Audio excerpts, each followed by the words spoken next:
Cuộc đời vốn dĩ không phải là một đường thẳng tắp, mà là một chuỗi những đợt sóng va đập vào ghềnh đá. Khi ta chấp nhận khổ như một bản chất tự nhiên của thế gian, tâm thế ta sẽ không còn là sự phản kháng dữ dội, mà là sự bao dung và thấu hiểu. Nhận ra sự vô thường không có nghĩa là buông xuôi hay chán ghét thực tại. Ngược lại, đó là chìa khóa để ta trân trọng từng khoảnh khắc hiện hữu. Bởi vì mọi thứ đều thay đổi, nỗi đau hôm nay rồi sẽ nguôi ngoai, và niềm vui hiện tại cũng sẽ lùi vào quá khứ. Nên ta học được cách không bám víu vào những phù du. Khi không còn kỳ vọng mọi thứ phải vĩnh cửu, tâm ta bỗng nhẹ tên. Bến đỗ bình yên nhất không nằm ở một vùng đất hứa xa xôi, cũng không nằm ở sự đủ đầy của vật chất. Nó nằm ngay trong khoảng lặng giữa hai nhịp thở, trong khả năng mỉm cười trước những điều không như ý.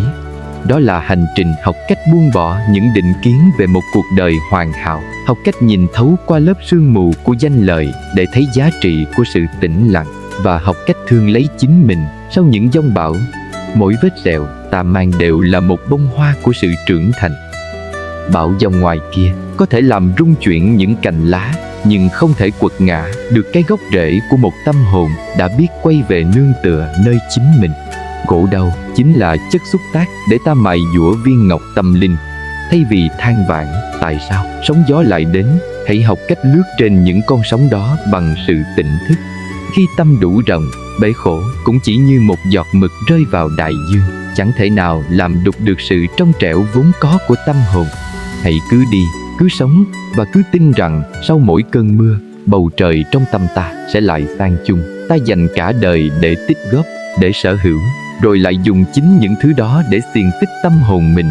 Khi ta coi một danh hiệu, một mối quan hệ, hay thậm chí là một hình hài đẹp đẽ là của tôi, ta đã vô tình tự gieo mầm cho nỗi sợ mất mát. Sự chấp trước giống như việc cố gắng nắm giữ một nắm cát trong tay, càng siết chặt, cát càng trôi đi nhanh bấy nhiêu. Thực tế, thế gian này là một quán trọ, và mỗi chúng ta chỉ là những lữ khách ghé ngang. Những gì ta đang cầm nắm hôm nay, từ hơi thở đến những vật ngoài thân, thực chất chỉ là những thứ ta mượn từ vũ trụ trong một thời gian ngắn ngủi. Khi hiểu được rằng mọi sự đều có nhân duyên, ta sẽ học được cách mỉm cười khi điều gì đó ra đi. Một khi tâm không còn dính mắc vào việc phải có được hoặc phải giữ được, ta sẽ cảm nhận được một sự tự do đích thực. Đó không phải là sự nghèo nàn của hoàn cảnh, mà là sự giàu có của một tâm hồn không còn gánh nặng. Đừng để lòng mình nặng trĩu vì những bóng hình đã cũ, những hào quang đã tắt, hay những kỳ vọng xa vời. Hãy tập cách đối đãi với mọi sự bằng một tâm thái ung dung, có thì trân trọng, hết thì buông tay. Khi đôi bàn tay buông bỏ những thứ vốn không thuộc về mình, ta mới đủ chỗ trống để đón nhận những món quà đích thực của hiện tại. Đó là sự bình an, lòng trắc ẩn và sự thấu thị. Cuối cùng, đỉnh cao của trí tuệ chính là nhận ra rằng điều duy nhất ta thực sự có chính là cách ta đối diện với sự mất mát bằng một trái tim tĩnh lặng. Giữa đại dương nhân sinh mênh mông, mỗi giọt nước mắt rơi xuống đều mang theo một câu chuyện của sự níu kéo. Ta khóc vì người không thương ta, khóc vì những ước muốn không thành, và khóc cả khi đã chạm tay vào hạnh phúc nhưng lại sợ nó tan biến. Cái vòng xoáy của ái tình và dục vọng vốn dĩ rất ngọt ngào lúc ban đầu, nhưng lại để lại dư vị đắng chát về sau, bởi ta luôn muốn biến những thứ vô thường thành vĩnh cửu.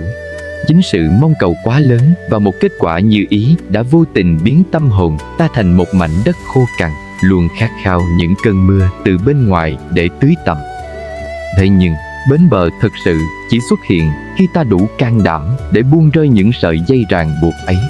Buông bỏ tâm mong cầu không phải là trở nên vô cảm hay chối bỏ cuộc sống, mà là học cách đón nhận mọi thứ với tâm thế đến thì vui, đi thì bình thản. Khi không còn ép buộc cuộc đời phải xoay quanh ý muốn của mình, ta không còn thấy mình là nạn nhân của hoàn cảnh. Lúc ấy, nước mắt sẽ không còn là biểu hiện của sự bi lụy, mà trở thành những giọt sương tinh khiết gột rửa tâm trần. Sự tĩnh lặng sẽ thay thế cho những tiếng thở dài khi ta nhận ra rằng bình an vốn dĩ luôn có sẵn ở đó, chỉ là bấy lâu nay bị che lấp bởi lớp bụi mờ của tham luyến. Khép lại khổ đau không phải là kết thúc một sự sống, mà là kết thúc một cách nhìn sai lệch về thế gian. Khi tâm không còn mong cầu, mọi gánh nặng trên vai bỗng hóa thành mây bay, và ta có thể bước đi trên mặt đất này với đôi chân nhẹ tênh, trái tim rộng mở, sẵn sàng bao dung cho chính mình và cho cả nhân thế ngoài kia. Sự hiện diện của sinh, lão, bệnh, tử không phải là một bản án, mà là một quy luật vận hành kỳ diệu của vũ trụ để nhắc nhở ta về giá trị của sự sống. Khi ta đứng trước ngưỡng cửa của sự suy tàn hay nỗi đau thể xác, thay vì sợ hãi và trốn chạy, người có trí tuệ sẽ chọn cách đối diện với một tâm thế hòa hoãn. Cái già nhắc ta trân trọng thời gian, cái bệnh dạy ta cách thấu cảm với những nỗi đau của đồng loại, và cái chết giúp ta hiểu rằng mọi sự hiện hữu đều là một đặc ân ngắn ngủi. Khi nhìn thấu được quy luật này, ta không còn xem nỗi khổ là kẻ thù, mà coi đó là một người thầy nghiêm khắc đang giúp ta gọt giũa cái tôi vị kỷ. Chính từ những trải nghiệm đau thương, lòng từ bi mới có cơ hội nảy mầm.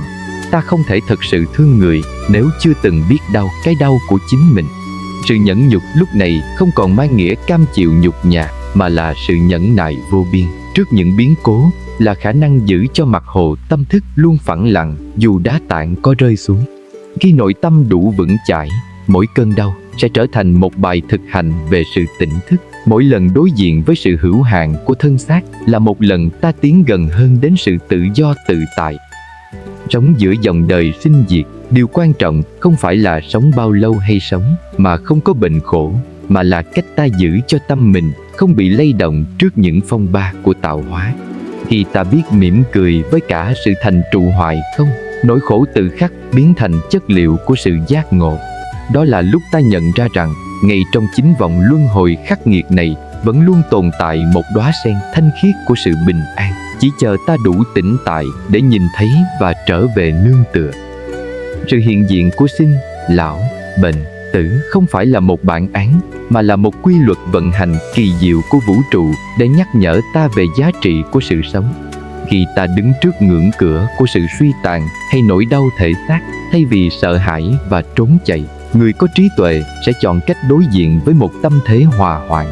Cái già nhắc ta trân trọng thời gian, cái bệnh dạy ta cách thấu cảm với những nỗi đau của đồng loại, và cái chết giúp ta hiểu rằng mọi sự hiện hữu đều là một đặc ân ngắn ngủi. Khi nhìn thấu được quy luật này, ta không còn xem nỗi khổ là kẻ thù, mà coi đó là một người thầy nghiêm khắc đang giúp ta gọt giũa cái tôi vị kỷ. Chính từ những trải nghiệm đau thương, lòng từ bi mới có cơ hội nảy mầm. Ta không thể thực sự thương người nếu chưa từng biết đau cái đau của chính mình. Sự nhẫn nhục lúc này không còn mang nghĩa cam chịu nhục nhã, mà là sự nhẫn nại vô biên trước những biến cố, là khả năng giữ cho mặt hồ tâm thức luôn phẳng lặng dù đá tảng có rơi xuống. Khi nội tâm đủ vững chãi, mỗi cơn đau sẽ trở thành một bài thực hành về sự tỉnh thức. Mỗi lần đối diện với sự hữu hạn của thân xác là một lần ta tiến gần hơn đến sự tự do tự tại. Sống giữa dòng đời sinh diệt, điều quan trọng không phải là sống bao lâu hay sống mà không có bệnh khổ, mà là cách ta giữ cho tâm mình không bị lay động trước những phong ba của tạo hóa. Khi ta biết mỉm cười với cả sự thành trụ hoại không, nỗi khổ tự khắc biến thành chất liệu của sự giác ngộ. Đó là lúc ta nhận ra rằng, ngay trong chính vòng luân hồi khắc nghiệt này vẫn luôn tồn tại một đóa sen thanh khiết của sự bình an, chỉ chờ ta đủ tỉnh tại để nhìn thấy và trở về nương tựa. Thế gian này thực chất chỉ là nơi dừng chân trong một hành trình dài vô tận của linh hồn. Ta bước vào quán trọ trần gian với hai bàn tay trắng, và khi rời đi cũng chẳng thể mang theo bất kỳ hành lý vật chất nào.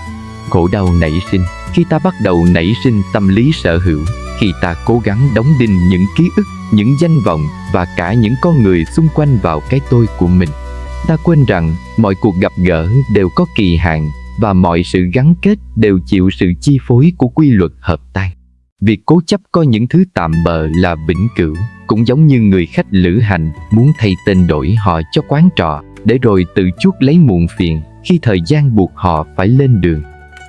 Sống như một người khách lữ hành thông tuệ là biết trân trọng mỗi cảnh đẹp ta đi qua, biết ơn mỗi người ta gặp gỡ, nhưng không bao giờ để lòng mình bị cột chặt vào đó.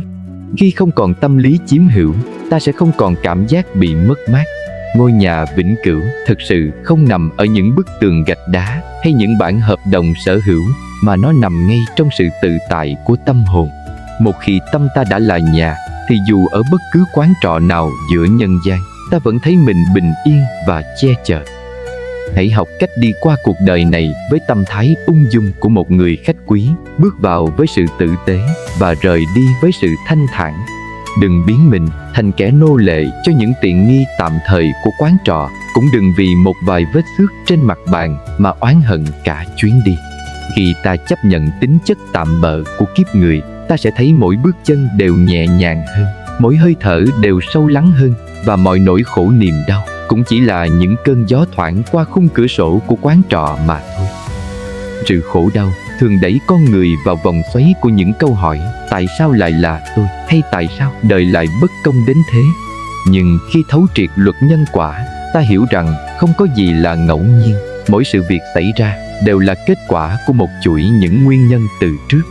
Sự thiếu hiểu biết về quy luật này khiến ta cứ mải mê gieo những hạt giống của sự giận dữ, tham lam hay oán trách, để rồi khi quả đắng trổ ra, ta lại bàng hoàng đau xót. Hiểu về nhân quả không phải để ta sợ hãi hay mặc cảm về quá khứ, mà để ta nắm lấy quyền tự quyết cho tương lai của chính mình. Gieo hạt giống thiện lành không nhất thiết phải là những điều lớn lao, vĩ đại. Đó có thể là một suy nghĩ bao dung, một lời nói tử tế, hay một hành động sẽ chia thầm lặng ngay trong hiện tại. Khi ta bắt đầu tưới tẩm tâm hồn bằng lòng trắc ẩn, thay vì sự ích kỷ, ta đang âm thầm xây dựng một rào dậu vững chắc, bảo vệ bản thân trước những sóng gió mai sau. Mỗi hành động thiện là một viên gạch xây nền bến đỗ bình yên. Ta không thể mong cầu một vườn hoa thơm ngát nếu tay ta vẫn đang gieo những hạt mầm gai góc. Bình an cho ngày mai không phải là sự cầu xin từ một đấng siêu nhiên nào, mà là thành quả tất yếu của một lối sống tỉnh thức và trách nhiệm. Luật nhân quả công bằng và sòng phẳng như chính dòng chảy của thời gian. Thay vì lo lắng cho những điều chưa tới, hãy tập trung vào nhân hiện tại. Khi ta sống trọn vẹn với sự thiện lương và hiểu biết, tâm ta sẽ tự nhiên trở nên vững chãi. Đó là thứ bình an đích thực, thứ bình an không vay mượn từ hoàn cảnh bên ngoài, mà nảy mầm từ chính mảnh đất tâm đã được ta dày công vun xới bằng những hạt giống lành mỗi ngày. Thế gian vốn dĩ là một thực thể không hoàn hảo, và những điều không như ý chính là một phần tất yếu của sự vận hành đó. Khi tâm ta còn xáo động, một cơn gió nhẹ cũng có thể trở thành bão tố. Nhưng khi tâm đã yên, dù sóng cả có dâng cao, cũng không làm lay chuyển được sự tĩnh lặng bên trong. Nỗi khổ không đến từ nghịch cảnh, mà đến từ sự kháng cự của chúng ta đối với nghịch cảnh. Thay vì cố gắng thay đổi cả thế giới để vừa lòng mình, người trí tuệ chọn cách mở rộng dung lượng trái tim để bao chứa mọi biến cố, giống như đại dương có thể tiếp nhận mọi dòng sông dù trong hay đục. Sự chấp nhận không phải là thái độ cam chịu hay yếu hèn, mà là biểu hiện của một nội lực thâm sâu. Khi ta bao dung với chính những khiếm khuyết của mình và của người, gánh nặng về sự phán xét sẽ tự khắc tan biến. Nghịch cảnh lúc này không còn là rào cản, mà trở thành mảnh đất bùn lầy màu mỡ. Hoa sen không thể mọc từ đất cứng hay cát sạch, nó chỉ có thể vươn cao và tỏa hương từ chính lớp bùn đen sâu thẳm. Cũng vậy, trí tuệ không nảy sinh trong sự hưởng thụ thuận lợi, mà được tôi luyện qua những thử thách khắc nghiệt của cuộc đời. Mỗi nỗi đau, mỗi lần thất bại hay sự phản bội đều mang trong mình một thông điệp quý giá để ta nhìn lại bản thân. Nếu không có khổ đau, ta sẽ mãi chìm đắm trong sự hời hợt và kiêu mạn. Chính vì vậy, hãy cảm ơn những ghềnh đá đã làm cho dòng suối tâm hồn thêm vang vọng. Cảm ơn những nghịch cảnh đã giúp ta nhận ra sức mạnh bền bỉ của chính mình.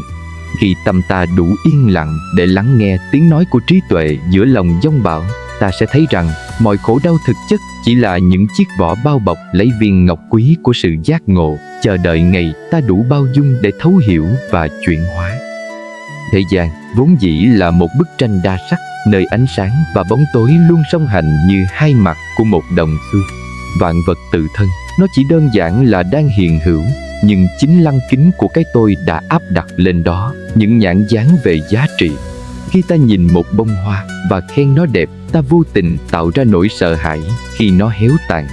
Khi ta ghét bỏ một cơn mưa rào vì làm hỏng chuyến đi, ta tự rước lấy sự bực dọc, trong khi cỏ cây lại đang hân hoan đón nước. Khổ đau không nằm ở bản thân bông hoa hay cơn mưa, mà nằm ở sự phân biệt và thái độ đối kháng của ta trước quy luật tự nhiên. Sự trói buộc nảy sinh khi ta mải mê đuổi theo cái thích và trốn chạy cái ghét.